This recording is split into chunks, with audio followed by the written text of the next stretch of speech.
Hello ladies and gentleman, मैं Prathamesh willing magic talk show के Hindi podcast में आपका तहे दिल से स्वागत करता हूं। इस पॉडकास्ट के थ्रू हम स्टूडेंट्स और प्रोफेशनल्स को लीडरशिप, मैनेजमेंट एंड एंटरप्रेन्योरशिप के क्षेत्र में बड़ी और असामान्य सफलता पाने की राह दिखाते हैं। किताबशाला सीरीज में हमने लाइफ ट्रांसफॉर्मिंग बुक्स के इम्पोर्टेंट लेसन्स को बहुत ही क्रिएटिवली और सिंपल वे में आपके सामने लाने की कोशिश की है।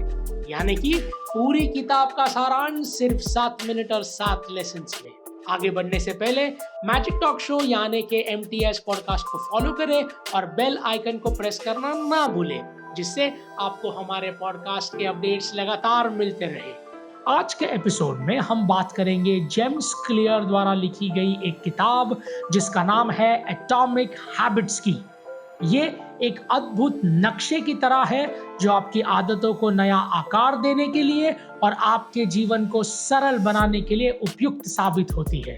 आज के एपिसोड में हम एक ऐसी किताब की गहराई में उतरेंगे जो आपकी आदतों को नया आकार देने के लिए नक्शा प्रदान करती है, जिससे आप लंबे समय के लिए किसी आदत को अपना पाते हैं और अपने विकास की ओर बढ़ते हैं।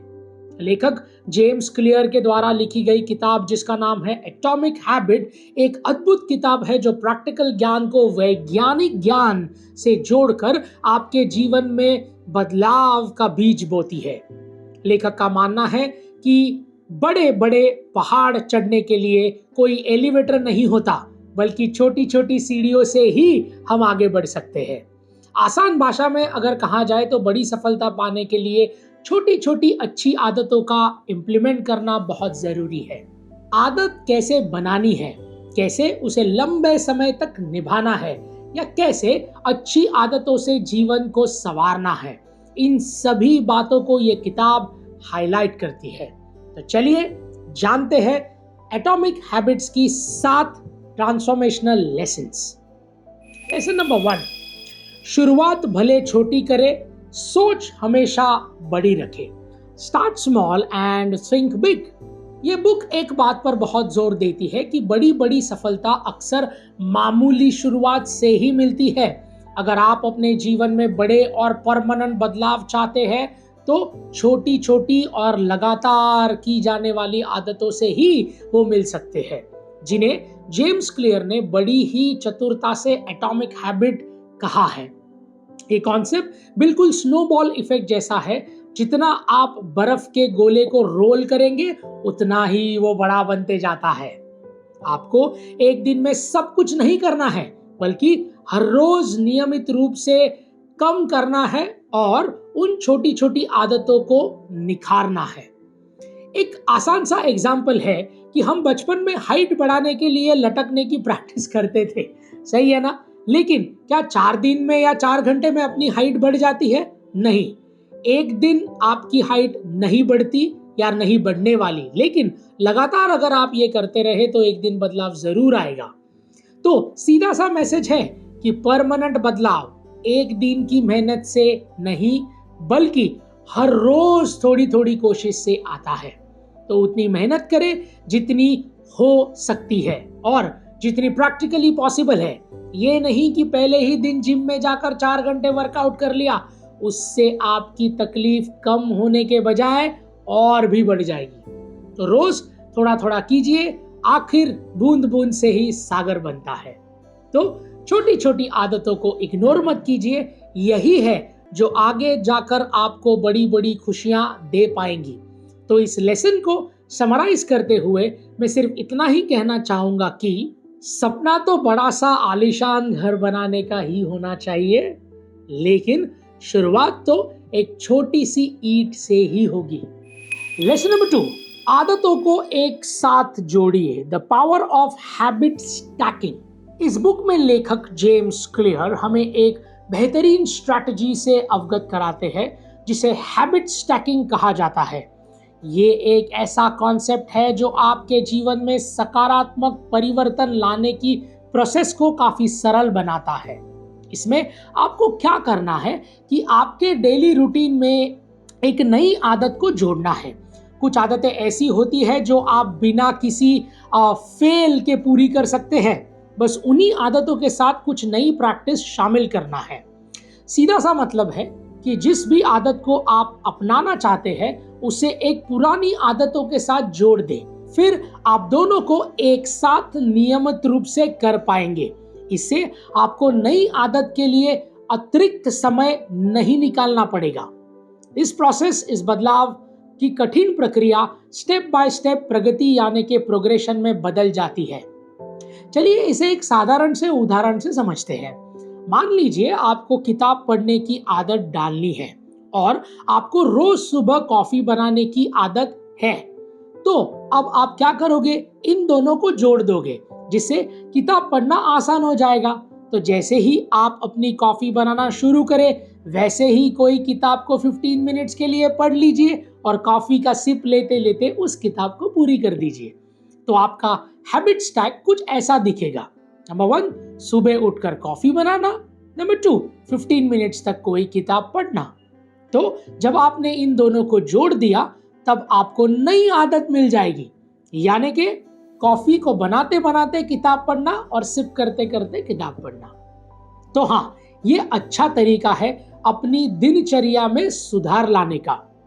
तो चलिए आप भी सोचिए कि आप ऐसी कौन सी पुरानी आदत के साथ कौन सी नई आदत जोड़ सकते हो। लेसन नंबर 3, आदतों को स्पष्ट बनाइए। Make the habits obvious. ये बुक इस बात पर जोर देती है कि अपने रोज के माहौल में आप जो भी बदलाव लाना चाहते हैं उस बदलाव के लिए कुछ आदतों को स्पष्ट कर ले। मतलब सिर्फ इन आदतों को दिख जाने से आप उसे अपने लिए प्रेरित नहीं हो जाते। लेखक का मानना है कि आपके वातावरण और आपकी आदतों पर गहरा प्रभाव पड़ता है। चलिए इसे भी एक आसान से उदाहरण से समझने की कोशिश करती है।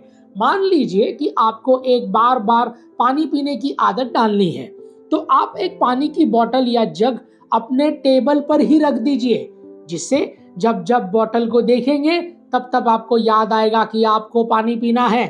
एक और उदाहरण हो सकता है कि आपको सोने से पहले किताब के कुछ पन्ने पढ़ने हैं, राइट? तो आप उस किताब को अपने तकिए पर रख दीजिए। इससे आपको सोने के पहले याद रहेगा कि आपने वो किताब वहां क्यों रखी है और ऑटोमेटिकली आप उसे पढ़ने के लिए प्रेरित हो जाएंगे। तो इस कॉन्सेप्ट से आप ये समझते हैं कि आप लक्ष्य को नया आकार कैसे दे सकते हैं। तो अगर अच्छी अच्छी आदतों को अपनाना है तो अपने वातावरण में छोटे छोटे बदलाव लाना है। जल्दी से सोचिए कि आप कौन सी आदतों को अपनाने के लिए एक माहौल का बदलाव करना चाहेंगे and start implementing that. Lesson number 4, the habit loop. लेखक एक नए और बेहतरीन कॉन्सेप्ट का विश्लेषण करते हैं जिसका नाम है हैबिट लूप। किसी भी आदत को अपने जीवन में ढालने के लिए 4 कंपोनेंट्स का होना बहुत ज्यादा आवश्यक है। पहला, संकेत यानी कि क्यू। ये वो ट्रिगर है जो आदत बनाने की शुरुआत करता है। ये शायद कोई खास समय, स्थान, आपका भावनात्मक रवैया या आदत बनाने के पहले की कोई भी एक प्रक्रिया हो सकती है। दूसरा है लालसा यानी कि क्रेविंग। जब आपको संकेत मिल जाता है तो आपको आदत अपनाने से लालसा होने लगती है, मतलब आदत से जुड़े इनाम की इच्छा। तीसरा आता है प्रतिक्रिया यानी कि रिस्पॉन्स। ये आपकी आदत ही है, मतलब आपकी लालसा को पूरा करने के लिए किया गया काम। नंबर 4, इनाम एंड रिवॉर्ड। जब आप इस आदत को अपनाते हैं तो आपको उससे कुछ फायदा होता है जो आपका इनाम होता है और ये आपकी आदतों को मजबूत करता है। चलिए इसे भी एक उदाहरण के तौर पर समझते हैं। मान लीजिए आपको नियमित व्यायाम यानी कि एक्सरसाइज करने की आदत डालनी है, तो आपका संकेत यानी कि क्यू हो सकता है कि आप तनावग्रस्त हो, या फिर आप में ऊर्जा की कमी हो, या फिर आपको किसी डॉक्टर ने व्यायाम करने की सलाह दी हो। अब आपकी आदत हो सकती है कि आप रोज योगा करते हैं या फिर जॉगिंग करते हैं या फिर कोई ऐसी प्रकार की एक्सरसाइज करते हैं जो आपको एक गति दे सके, और अंत में आप इनाम होगा कि ऊर्जा यानी कि एनर्जी से भरा हुआ महसूस करना और आपके दिन को फ्रूटफुल बनाए रखना। तो देखा आपने, एक आदत बनाने के पीछे 4 चीजें रिस्पॉन्सिबल होती है और इसी काम करता है आपका हैबिट लूप। तो आप भी संकेत को पहचानिए और इनाम की चाह में कुछ अच्छी अच्छी आदतें अपनाइए। Lesson number 5, avoiding habit pitfalls.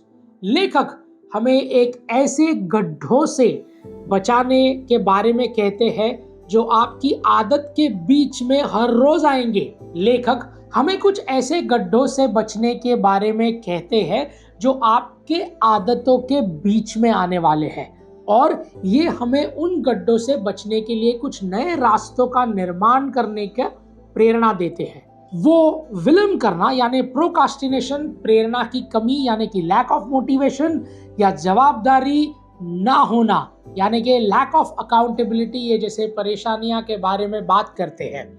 वो हमें इन गड्ढों के पीछे की वजह जानने के लिए भी प्रेरित करते हैं। जैसे आप प्रोकास्टिनेशन का शिकार जब होते हैं जब आपको कोई काम या तो बहुत कठिन लगता है या फिर आपको उससे कुछ फायदा नहीं होने वाला। यदि आपके ऊपर कोई काम करने की जवाबदारी नहीं है तो आप ये सोचकर वो नहीं करते हैं कि मैं नहीं करूंगा तो कोई और कर लेगा, उसमें क्या है ना?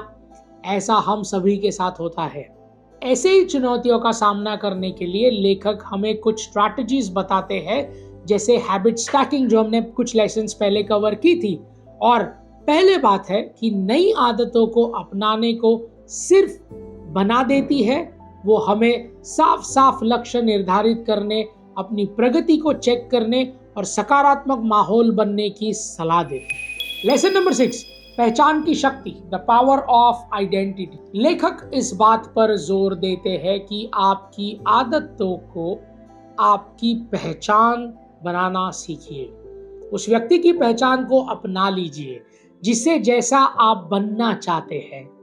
लेखक का कहना है कि आदतें सिर्फ आपकी मेहनत से नहीं बल्कि पहचान से बनती है कि आखिर आप किस तरीके के इंसान बनना चाहोगे। तो उस व्यक्ति जैसा सकारात्मक व्यवहार कीजिए जिसकी छवि आपको अपने अंदर देखनी है। जैसे मान लीजिए कि आप हर रोज एक्सरसाइज करना चाहते हैं तो आप अपने मन को किसी फिट यानी कि फिट एंड फाइन व्यक्ति के साथ जोड़ दीजिए, जैसे कि कोई क्रिकेटर हो, कोई एथलीट हो या फिर कोई और, जिसे आप मन में लाए। तो आप सोचना कि हाँ, मैं भी इतना फिट बनना चाहता हूं कि 8 घंटे लगातार मैदान पर खड़ा रखना कोई बड़ी बात नहीं होगी। लेसन नंबर 7, निरंतर बेहतर बनिए, कॉन्स्टेंटली एनहांस योरसेल्फ। लेखक कहते हैं कि आपको जो भी करना है या आप जो भी करते हो उसमें आजीवन बेहतर बनने के लिए मेहनत कीजिए। उनका मानना है कि आपकी पर्सनल ग्रोथ में एक दिन में बदलाव नहीं आएगा बल्कि हर रोज थोड़ा थोड़ा प्रोग्रेस होगा। उनकी ये बातें जापानी शब्द काइजन के कॉन्सेप्ट से मेल खाती है। काइजन का अर्थ होता है निरंतर सुधार। अपनी आदतों में छोटे छोटे बदलाव करते रहने से लंबे समय के लिए आप परिवर्तन देख पाते हैं। ऐसा करने से आप तुरंत बदलाव की भावना को खत्म कर देते हैं और धैर्य से साथ अपने लक्ष्य की तरफ आगे बढ़ते हैं। उनका मैसेज बड़ा ही सिंपल है कि अच्छे बदलाव को कोई बहुत भारी भरकम मेहनत करने से नहीं बल्कि निरंतर छोटी छोटी कोशिशों से आती है। तो दोस्तों, एक रात में मंजिल पाने की चाह मत रखिए, क्योंकि खूबसूरत चीजें अक्सर समय लिया करती है। अगर ऐसा ना होता तो झोपड़ी बनने में 2 दिन और ताज बनने में 22 साल का समय नहीं लगता। तो जब भी तुरंत सफलता पाने की चाह हो तो एक बार इस बात को याद जरूर कर लीजिएगा। और इसी के साथ हमारे 7 लेसन्स यहाँ पर समाप्त होते हैं। तो अगर आपको अपने जीवन में बेहतर बनना हो, स्वास्थ्य बनाना हो या फिर कम समय में ज्यादा करना हो तो ये किताब आपके लिए सही मार्ग दिखाएगी। ये एक गुरु की तरह है जो सफलता को सबके लिए आसान और एक समान बनाती है। सो लेडीज एंड जेंटलमैन, इस किताब को एक ज्ञान का खजाना समझना बिल्कुल सही है, लेकिन आपके दिमाग को सिर्फ इंफॉर्मेशन से भर देना हमारा मकसद बिल्कुल भी नहीं, बल्कि हम सिर्फ एक माध्यम है जो किताबशाला के जरिए दुनिया का सर्वश्रेष्ठ ज्ञान जो इन किताबों में छुपा हुआ है उसे आसान भाषा में आप तक पहुंचाने की कोशिश कर रही है। तो इस ज्ञान को सिर्फ ज्ञान ना रहने दें, बल्कि अपने रोजमर्रा के जीवन में इस्तेमाल करें और अपनी जिंदगी को नई ऊंचाइयों तक ले जाए। किताबशाला के अगले एपिसोड में फिर मुलाकात होगी, जहां हम बात करेंगे कि अपनी चिंता को कैसे दूर किया जाए, रोज आने वाली एंजाइटी से कैसे उभरे, और यह करने में हमारी सहायता करने वाली है किताब जिसका नाम है own your anxiety. So ladies and gentlemen, this is Prathamesh Welling signing off until we meet next. Thank you.